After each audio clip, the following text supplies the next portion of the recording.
House of the Dragon Episode 3 has Viserys getting sloshed on way too many wines with the boys, Daemon committing some light war crimes in the stepstones to claim victory, a new dragon and rider in Sea Smoke and Rhaenyra Velaryon, as well as a mystical white hart deer. But what does it all mean? This video will explain the episode and all of the Easter eggs I spotted. Spoiler warning if you have not seen the episode yet. The episode kicks off 3 or 4 years after the previous episode.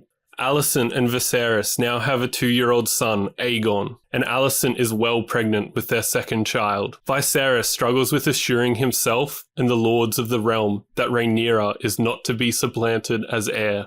But Rhaenyra feels her place as heir is in question. And Daemon has been fighting a war in the Stepstones, a chain of islands between Essos and Westeros. The episode opens with a brutal scene of Daemon and his dragon Caraxes absolutely roasting the crab feeder's army. Daemon is fighting the war for personal glory and to assert himself as a conqueror like Aegon I.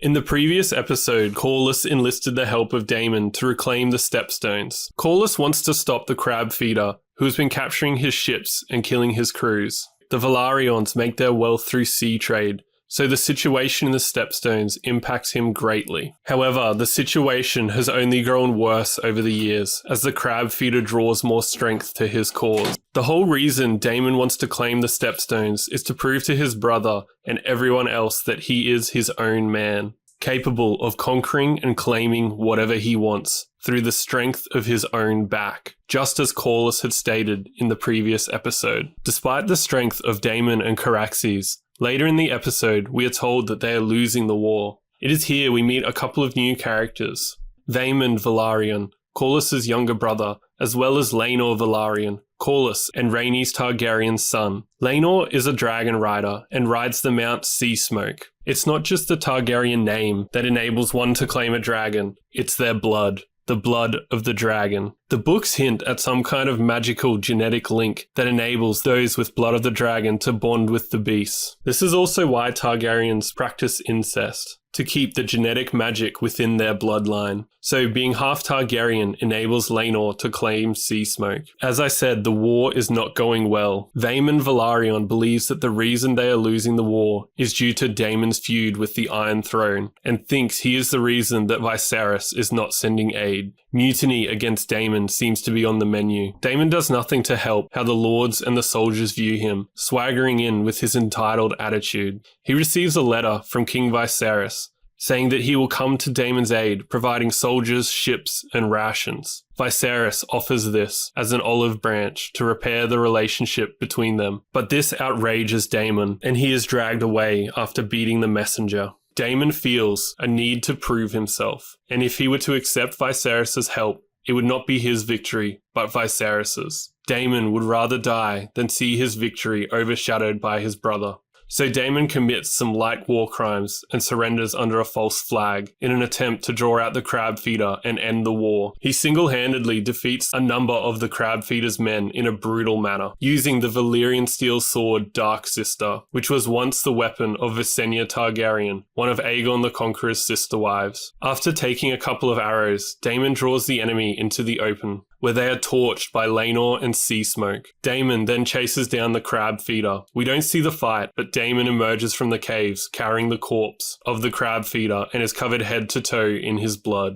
Earlier in the episode, we saw the crab feeder had signs of Greyscale, a horrific disease that slowly turns the flesh to stone. Once the victim is covered, the disease turns inward, affecting muscles, bones, and inner organs, eventually leading to the victim's death. The disease also makes the victims go mad, which might explain why the crab feeder does what he does. Typically, this disease is highly contagious, so Daemon being covered in the blood of a Greyscale affected crab feeder could cause him to contract the disease. Though there is also a less contagious version of the disease. We see this in characters like Shireen, Stannis' daughter, in the main books and Game of Thrones TV show, so it looks like we won't see Daemon contracting Greyscale. Daemon takes these wild actions to assert to his brother and the realm that he can take whatever he wants, conquering as a true Targaryen through fire and blood, willing to go on a suicidal run, committing war crimes and the risk of a Greyscale infection to prove his worth. Meanwhile, back in Westeros, Viserys and Alicent have had a son, Aegon, and the realm is celebrating his second name day with a big hunt. Viserys clearly just wants to have a good time, getting on the beers with the boys, getting absolutely sloshed. Viserys is excited for a day where he can forget about his less desirable kingly duties, but the duties of a king never end. Viserys is continually interrupted by talk of political matters, war, and marriage offers to Rhaenyra. Before departing, Tywin Lannister tries to speak to Viserys about the war in the Stepstones, and informs Viserys that the war is not going well, and Daemon and Corlys need his help, also warning of a potential mutiny against his brother. While this is going on, we see Otto Hightower and his elder brother Ormond discussing Aegon's expected ascension as heir over Rhaenyra. In Westeros, the eldest son was normally made heir over any elder sisters, so Ormond suggests that Aegon will be named, and pretty much every lord in the realm seems to feel this way too. We see Viserys struggle with this issue internally throughout the episode. Next up, we see Rhaenyra under the same weirwood tree we saw in episode 1. This scene highlights the distance between the characters and the stagnation of Rhaenyra. Rhaenyra is still reading about Princess Nymeria, stuck in the past. She struggles in her role as the heir to the Iron Throne, and has grown fearful that Aegon will be named heir over her. On the flip side, Alicent has grown, taking on a position of authority as the queen. The pair have a bit of tug-of-war over the minstrel. Ultimately, the minstrel obeys Alicent, foreshadowing the future struggle they will find in each other. This annoys Rhaenyra. You get the sense that Alicent just wants the relationship to return to the way it was, but Rhaenyra still feels betrayed that her best friend married her father and feels the relationship will never be the same. The court ventures to the Kingswood to begin the hunt in the celebration of Aegon II's name day. Viserys brings up the awkward conversation of getting some grandchildren out of Rhaenyra, which she seems puzzled by. Viserys reminds Rhaenyra that she has duties to attend to. Rhaenyra feels forgotten and left out, worrying that her father and the realm wish to name Aegon over her. This fear is reinforced when the crowd cheers for Aegon as they arrive, while Rhaenyra is left behind in the cart. We also see little Aegon playing with a dragon toy that looks a little bit like Caraxes, which is a bit touching. It seems Viserys cares for his brother deeply and misses him in a way. Why else would he allow his son to play with a Caraxes toy? Although the toy is black, so maybe it's just Balerion. We then get introduced to Larys Strong, known as the Clubfoot. He is one of Lionel Strong's sons, and we get a brilliant line from him when he says, "I fear the gods did not make me for hunting," and asks to sit with the women. Larys has a clubfoot, which limits his movement, preventing him from becoming a warrior and filling the role expected of a man. Larys is similar to Tyrion in many ways. Like Tyrion, he is no warrior, limited by his physical attributes. And where other men have swords, Larys and Tyrion have their minds. Keep an eye on him, he will be important later in the series. Next up, we meet Jason Lannister. This is Tywin's twin brother and the Lord of Casterly Rock. He swaggers about like only a Lannister can, bragging about his wealth and the power of his house, and offers Rhaenyra a marriage proposal. This hits Rhaenyra hard. Her worst fears are true. She feels she is viewed like all the other women in Westeros, a political tool to gain alliance through marriage. Rhaenyra gets upset and confronts her father, who reminds her that no one is above tradition and marriage is an expectation and obligation of all. But Viserys fails to reaffirm to Rhaenyra that she is the heir.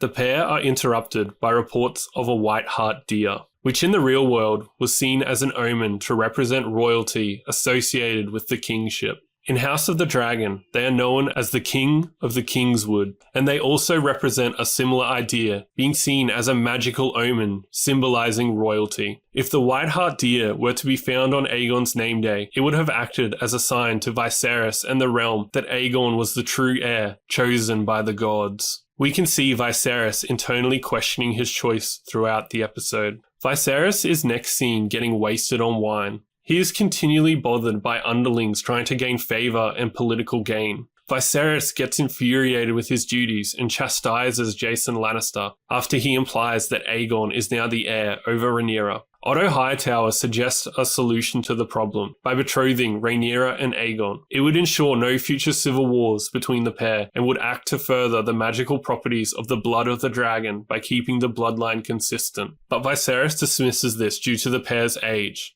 He grows increasingly frustrated, just wanting to have a good time kicking back on wine, and he eventually gets absolutely wasted, which is a bit of a callback to Robert's drinking in the main series. he has a chat with Lionel Strong, who shows a lot of integrity. Where most other lords would suggest their own blood as a betrothal to Rhaenyra, Lionel suggests Laenor Velaryon, Corlys's son. This is probably the best choice for the realm. It would repair the rift between the two branches of the Targaryens, yet still provides a match suitable in station and blood to continue the success of House Targaryen. It seems that Lionel Strong is one of the only people who are acting for what is best for the realm. This trait is important to show in him, as he will likely pass it on to his sons, Larys and Harwin, who we saw earlier.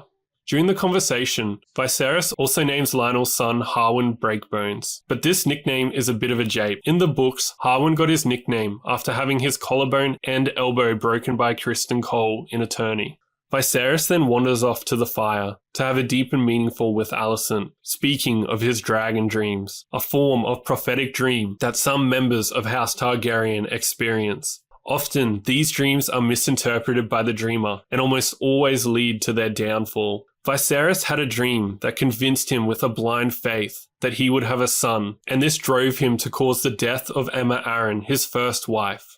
Viserys felt his dream was wrong and had seemingly given up on the notion of having a son. This is why he named Rhaenyra his heir. However, in true dragon dream manner, the dream came true, just not in the way he thought, and he ended up having a son with Alicent. This dream is the source of Viserys' indecision, which makes him rethink his choice in Rhaenyra as heir. Viserys quickly realizes that he has work in the morning and needs to stop drinking, throwing the wine in the fire. Next, we see that Viserys has let his men track and capture the deer, which shows how he asserts his power through the authority of his inheritance and claims the victory of the hunt, despite not doing any of the work. This is in stark contrast to Daemon, who goes through enormous personal risk to ensure that his victories are his own. The deer we see Viserys kill is not the White Hart, but just a regular stag. Had he found the White Hart, he might have named Aegon his heir. Viserys takes this as a sign, feeling reassured that his selection of Rhaenyra as heir was correct. He then proceeds to take down the deer, but fails with the first stroke. Perhaps this symbolizes to us, the audience, that his first attempt to name an heir in Rhaenyra is also doomed to fail. His second strike kills the deer, so maybe his second child, Aegon, is the right choice after all. Only time will tell. Rhaenyra ends up running away with Sir Criston Cole going after her. He is her sworn sword and is oath-bound to protect her. The pair are also a little bit flirtatious, so we'll see what happens there.